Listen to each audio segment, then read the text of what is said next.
What is happening here with Job is the fact that he's afflicted.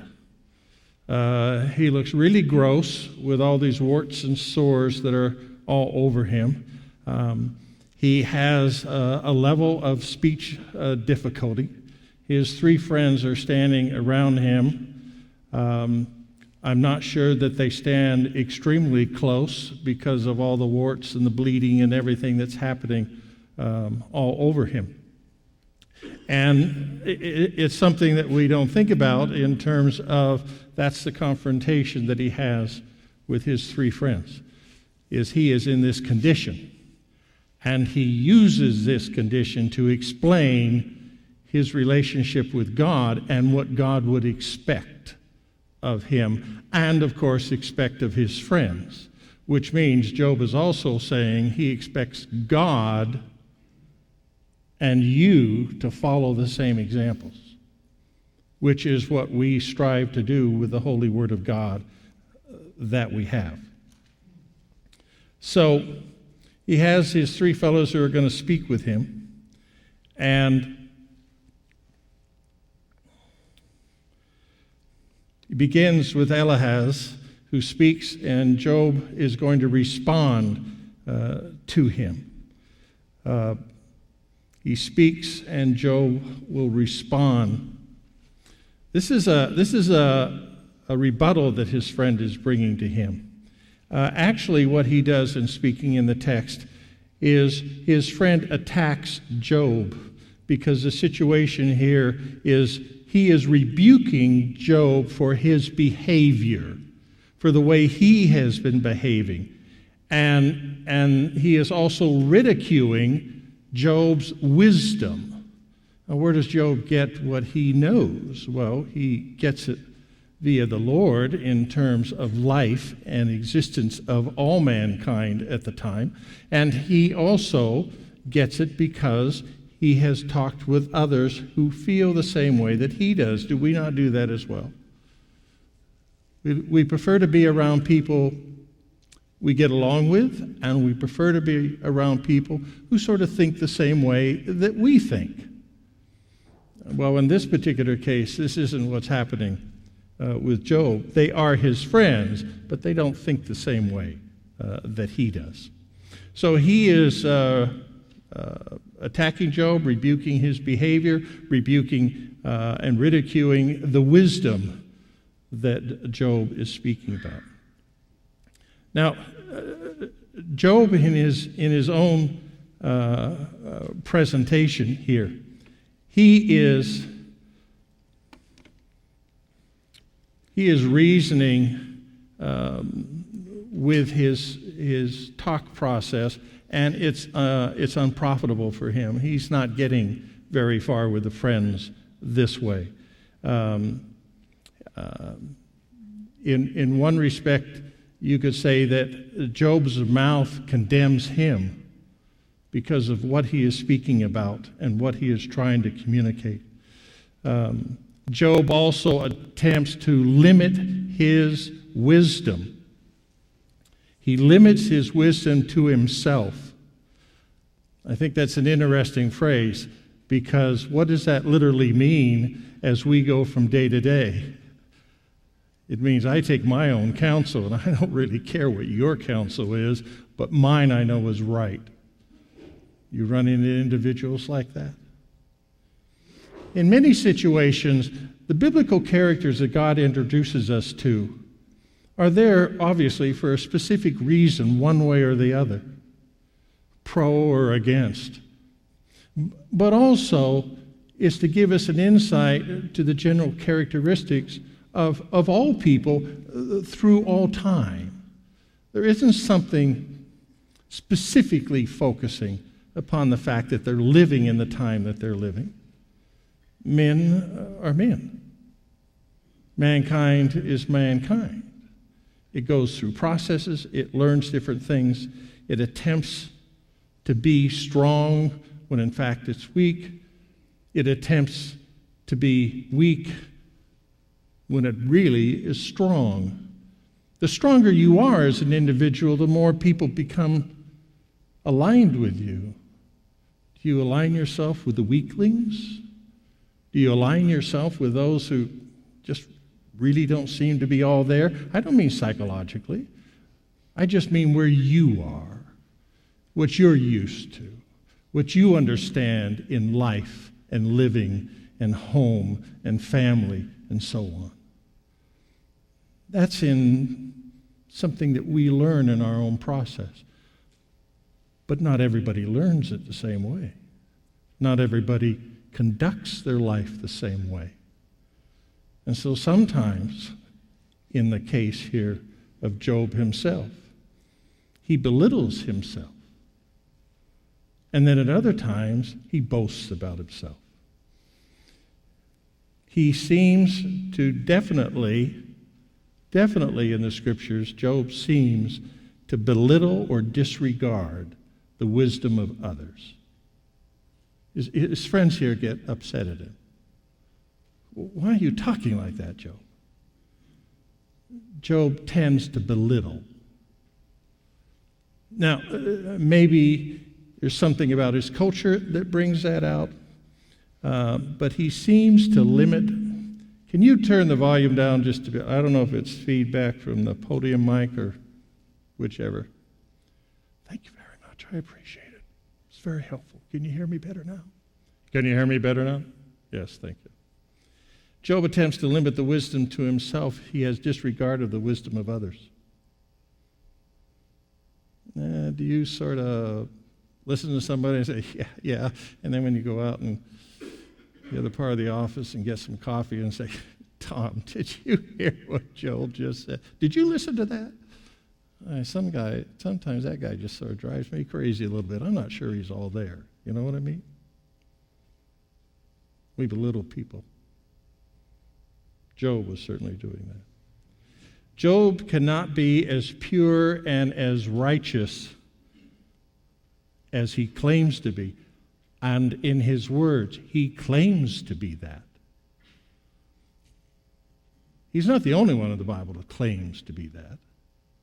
But for the most part, when you're looking at somebody, such as Job in this case, you have to look at the Scriptures and realize, I don't believe he can certainly be as righteous as he says that he is, which all comes from because he thinks he is pure and righteous as he claims. If the angels in heaven and in the heavens are not pure in God's sight, how much less the one who drinks iniquity, the water that's abound him. Job drinks the water of iniquity, which doesn't put him in a good straight form all the time. Doesn't keep him as pure as he should be, doesn't keep him as righteous as he should be. It's something that we need to look at each time as well. And the sign interpreter is right there. That's Mike. He's pointing his fingers up. Oh, okay. Is that better? Thank you. Well, Eliphaz here is the guy who's speaking right now, and he rebukes Job, but his main thesis here is suffering comes to the wicked. Suffering comes to the wicked. There's tragedy in your life, there's upset in your life, there's very shaky moments in your life because you're wicked. Because you're wicked. I mean, that's what he's claiming. That's his thesis. When you look at this, suffering comes to the wicked. Suffering comes to the wicked. But who are the who made yourself wicked? Did somebody else make you wicked? No, you're wicked yourself. You did those things yourself. Everybody knows that. And this is the emphasis he's trying to bring on. And why does he need to do this? Because in just a moment you're going to find out that's how they're going to explain why Job is in the physical condition that he's in. Job, you've been wicked. You've brought this on yourself. Man, don't look around at everybody else. You brought this on yourself. Appealing to what he has seen and what wise men have said. He's looking here at what he should be doing instead of looking at what he is doing to understand the situation of why people look at him the way he is and why they drink this water of iniquity process with him. Well, you put yourself in this situation. Many times we put ourselves in our own situation. We weren't pushed there. We just sort of walked there and stepped to the side at a moment and bingo. We got wrapped up in it. So what does he do to his good friend Job? He spends a very lengthy description of how the wicked one suffers. How the wicked one suffers. And this is to clearly explain to Job, because you understand, Job, I'm telling you how it happens to everybody. It isn't just you, brother. It isn't just you. And this is the situation that causes it to all happen, suffering. He's trying to describe Job and have Job catch on to the fact, I'm talking about you, brother. So I'm trying to explain it as it applies to everybody else. Well, going through that discourse, you then come to the point where Job gets to reply. Isn't that the point when you're in a conversation with offspring, siblings, people at work or whatever? You just wait until you can get to that point. Thank you, yes. Well, okay, yeah.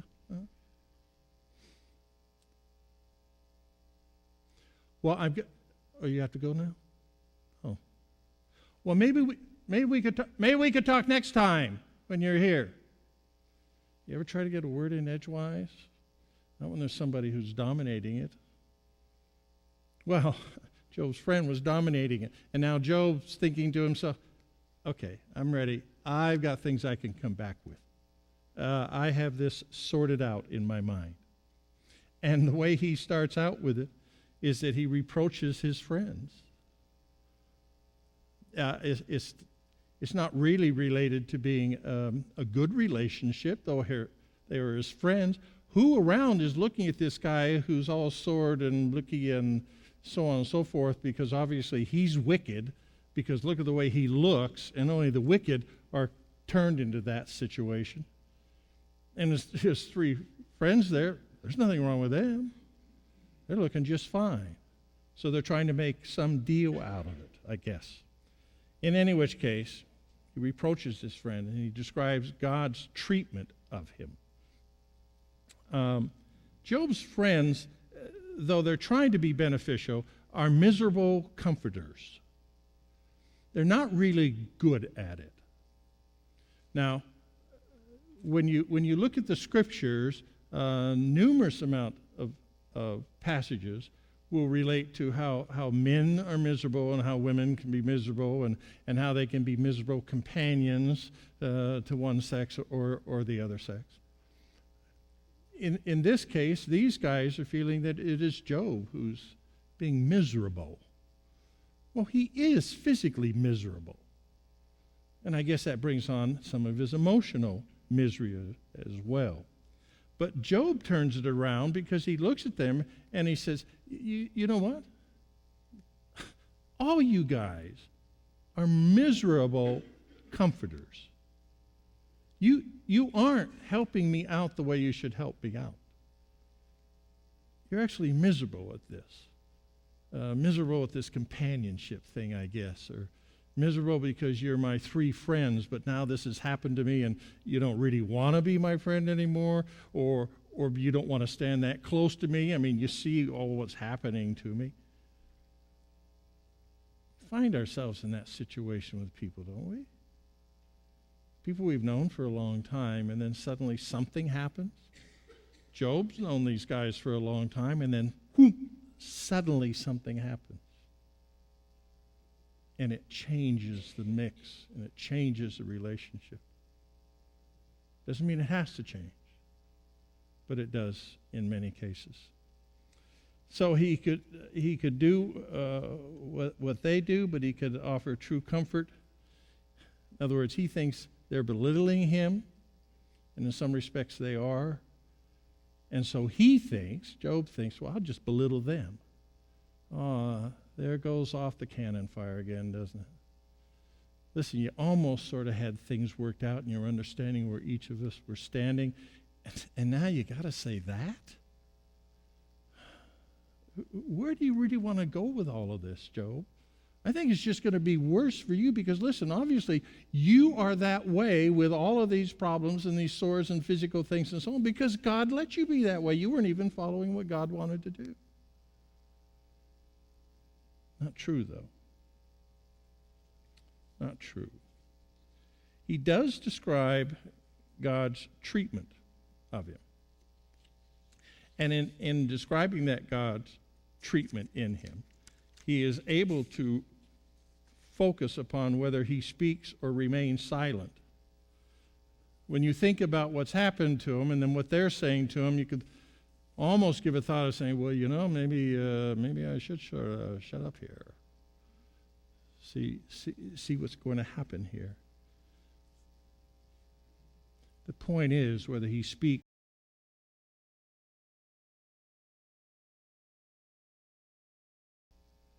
the problems he's having, the physicalness he's having, isn't relieved at all. It isn't relieved at all. God has turned him over to the ungodly. It's exactly what he's thinking. God did this to me. And my friends are saying, God did it because I'm wicked. And that's why wicked people are miserable. Because God knows they're wicked. It's not the true story, of course. But in this process of believing that, think of the things that you can just suddenly pick up in your mind and think, I never thought about that before. Well, some of the things don't waste your time thinking about. Because here you're looking at how Job, where he's saying, God has shattered me. God has shaken me up. God has broken him with wound upon wound. When I was reading the passages, I had to think of Cassius Clay because he always came back with these statements, these one-line sort of famous statements. And in the most case, they weren't positive. But he would make these statements. You know somebody like that? Somebody who makes these statements? God shattered him, shaked him, and broke him down. That's just the way I would do it. That's just the way I would do it. Doesn't make a lot of sense, does it?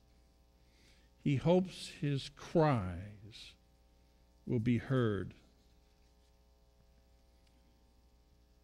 When you cry and you have internal sorrow, remorse, pain and suffering, in those quiet times or those very, very loud times,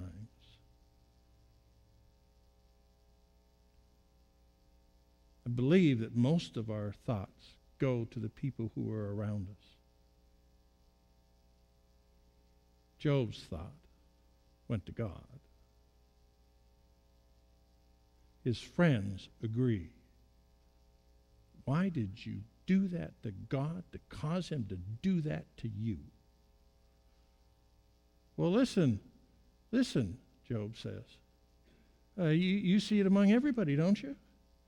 Count the first 100 people that you see this afternoon. Are wicked. Don't you know that? I mean, mankind fundamentally is wicked, is he not? Oh, don't go with there, Job. Don't go with there, Job. No, listen. We're trying to help you. Why are you beating us up? Why are you finding these things to pick fault with? It's not to be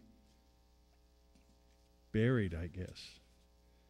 Job hopes that his cries will be heard. He hopes that they're heard. And Job is asking for relief. Now, he's crying about this and so on, and he asks for the relief because he's admitting to himself, I've done wrong. I deserve this. Look at the other wicked that are out in the world. They deserve it as well. That's what wickedness is for, is to take care of wicked people. Makes sense to me. Makes complete sense to me. But God, I don't really believe I'm wicked. So why is this happening to me? Why is this being lost in the family? Why is this the physical pain and suffering I go through? Doesn't make... My goodness, Lord. Look, count the Sundays. Lord, count the Sundays. How many Sundays have I been absent from the assembly of my brothers and sisters? You count them? As a matter of fact, I don't have enough fingers to count them with, Lord. But this suffering? I thought that's for the wicked people. I don't put myself in that situation. My friends have scorned me. They're belittling me. My eyes have been pouring out tears. The scripture says, my eyes have been pouring out tears to you, Lord. Am I that bad?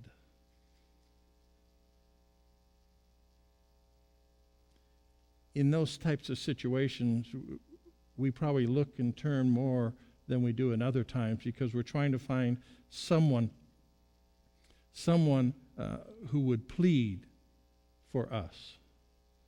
Well, someone who would help take care of us, someone who would help guide us. And what better among the assembly than a brother and sister to turn to first? But lots of times we don't do that. Turn to them. Maybe you feel you'll be scorned by those that you haven't been regularly talking with. Don't think so. Wanting somebody to plead with them. So Job asked for relief. And in that relief, it's because he is a broken man. He's conceded that. I'm a broken man. He is saying the grave is ready for him. I am ready to go to the grave now. Because obviously all of this that's happening to me, the Lord doesn't even want me alive.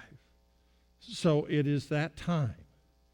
And the mockers that are passing by in the city streets and so on and so forth are just mocking me. It's like, why don't you just hurry up and die and get out of here? You even smell, man. That just doesn't fit in this group. Don't do that. Scorned by his friends, his eyes pour out tears to God.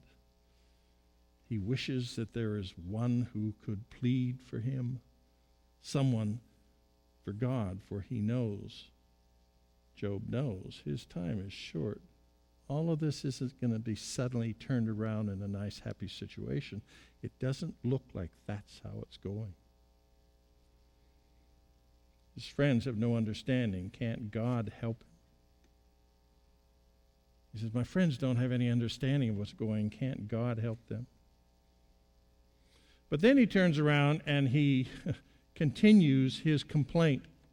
He continues his complaint. He despises, he says he's despised by others. We've said that. Even as he grows weaker, he's saying there are more and more people that are despising me. Is that why you're getting weaker and weaker, Job? I don't think so. Upright men are astonished by him.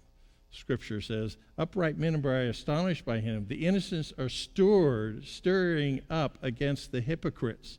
And Job is saying that is how they view him. They view him as a hypocrite. You were a righteous, religious person, and look at you now, man. Oh, you can't be in the good graces of your God, because look at you. And this pain and suffering comes upon the wicked, so you must be wicked. You can't deal with it. Job's saying that's how these people deal. Look at him. The righteous holds to his way. They will clean his hands, become stronger and stronger, that he can get rid of this situation. And all his friends do is continue to speak in sarcastic terms. With no wisdom from his friends, what happens? Job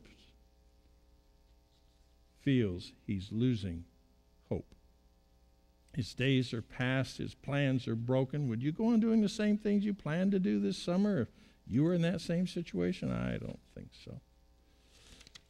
If death and the grave is all that lies ahead, then where is their hope? It's exactly what he's thinking. Well, Bildad speaks and Job responds. He is incensed at Job. Bildad is really upset at Job. And how long will Job keep speaking is one of the things that he asks.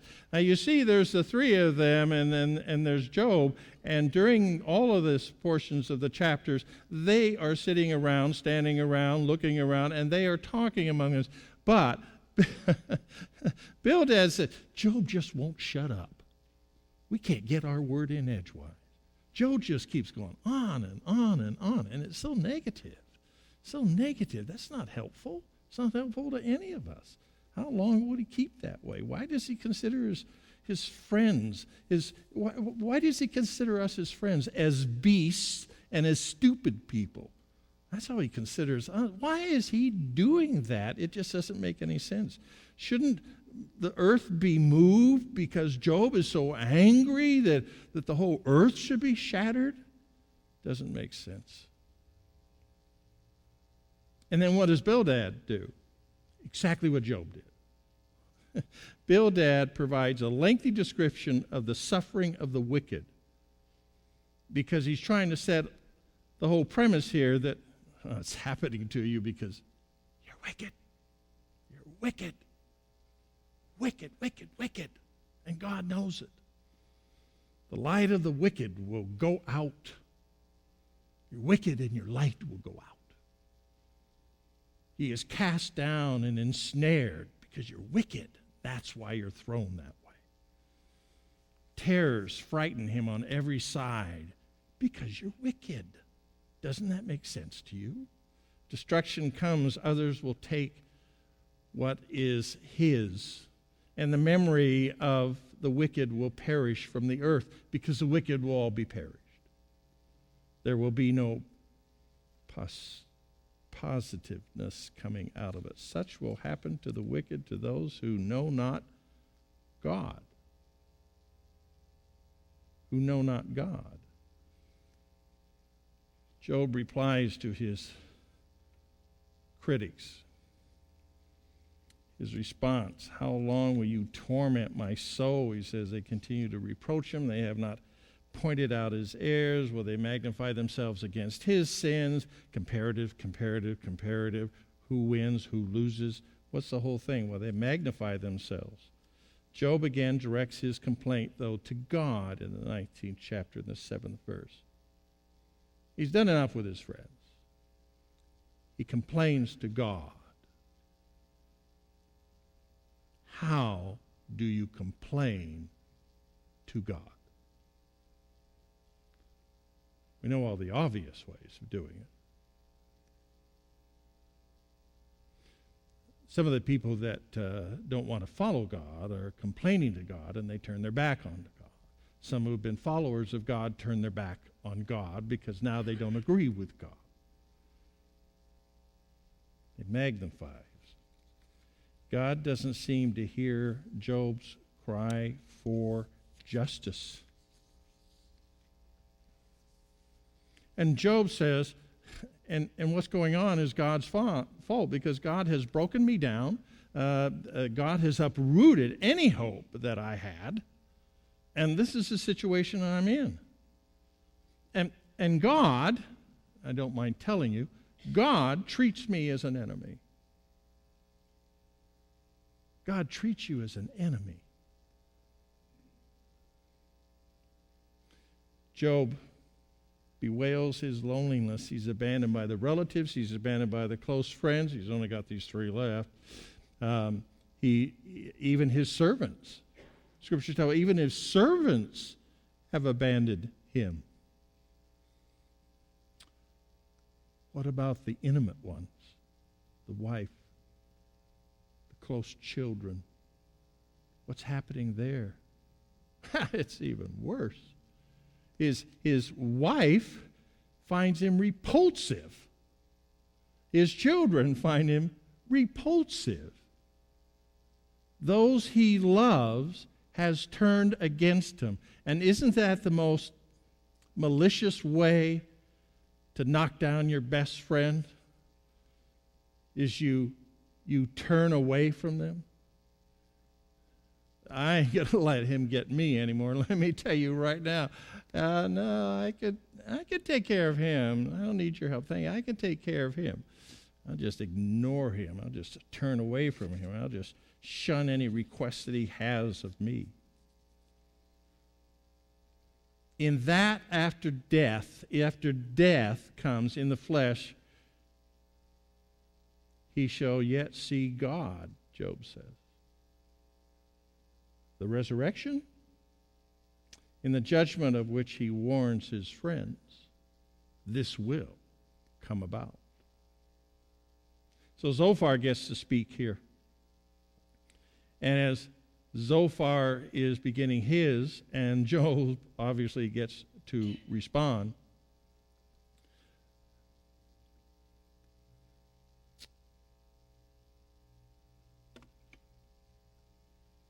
so in this situation, the rebuttal that's being given by this friend of his is simply to say that the short-lived triumph of the wicked is short-lived. They can't continuously go on in this fashion. However, irritated by Job's reproof, his justification, his argumentation that he has in why what is happening to him is happening, Zohar responds. And in this case, what triumph or joy the wicked experience is only momentary. Whatever triumph or joy that the wicked experience is just a brief moment in their lives. It's not an ongoing situation. And they mentions the sweetness. Haven't found it anywhere else in the Bible. The sweetness of sin. The sweetness of sin. Chapter 20, verses 12 through 19 of what we're looking at. The sweetness of sin will become a bitter curse. The sweetness of sin will become a bitter curse. Gives that some thought as you study this week. It'll be like the poison of a cobra. It's making him vomit. He looks at it, what he has gained through oppression, he will not be able to enjoy. The successes that he's been able to achieve, he will not be able to enjoy.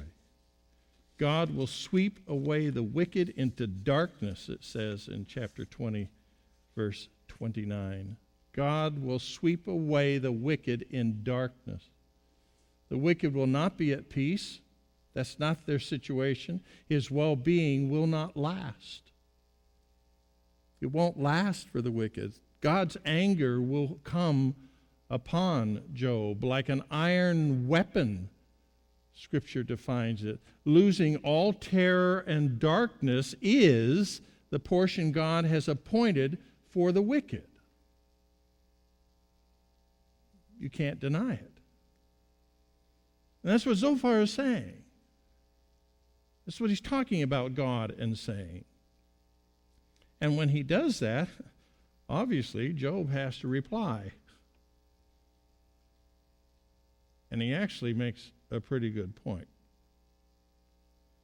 Because he said the wicked don't always suffer. What? The wicked don't always suffer. As a matter of fact, lots of the wicked are very prosperous. What? I'm simply saying, Job speaks. Job asks them to listen carefully to what he has to say, and then he continues to speak to them, saying, some wicked do prosper in this life, You know it, I know it. We see it.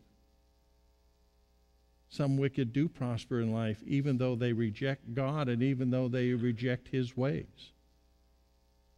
The wicked often die in comfort. Verse 21, chapter 17. Chapter 21, verse 17. The wicked often die in comfort. All these examples Job's talking about, you've experienced. You know of such who fit in this category. These people don't always experience God's wrath in his life.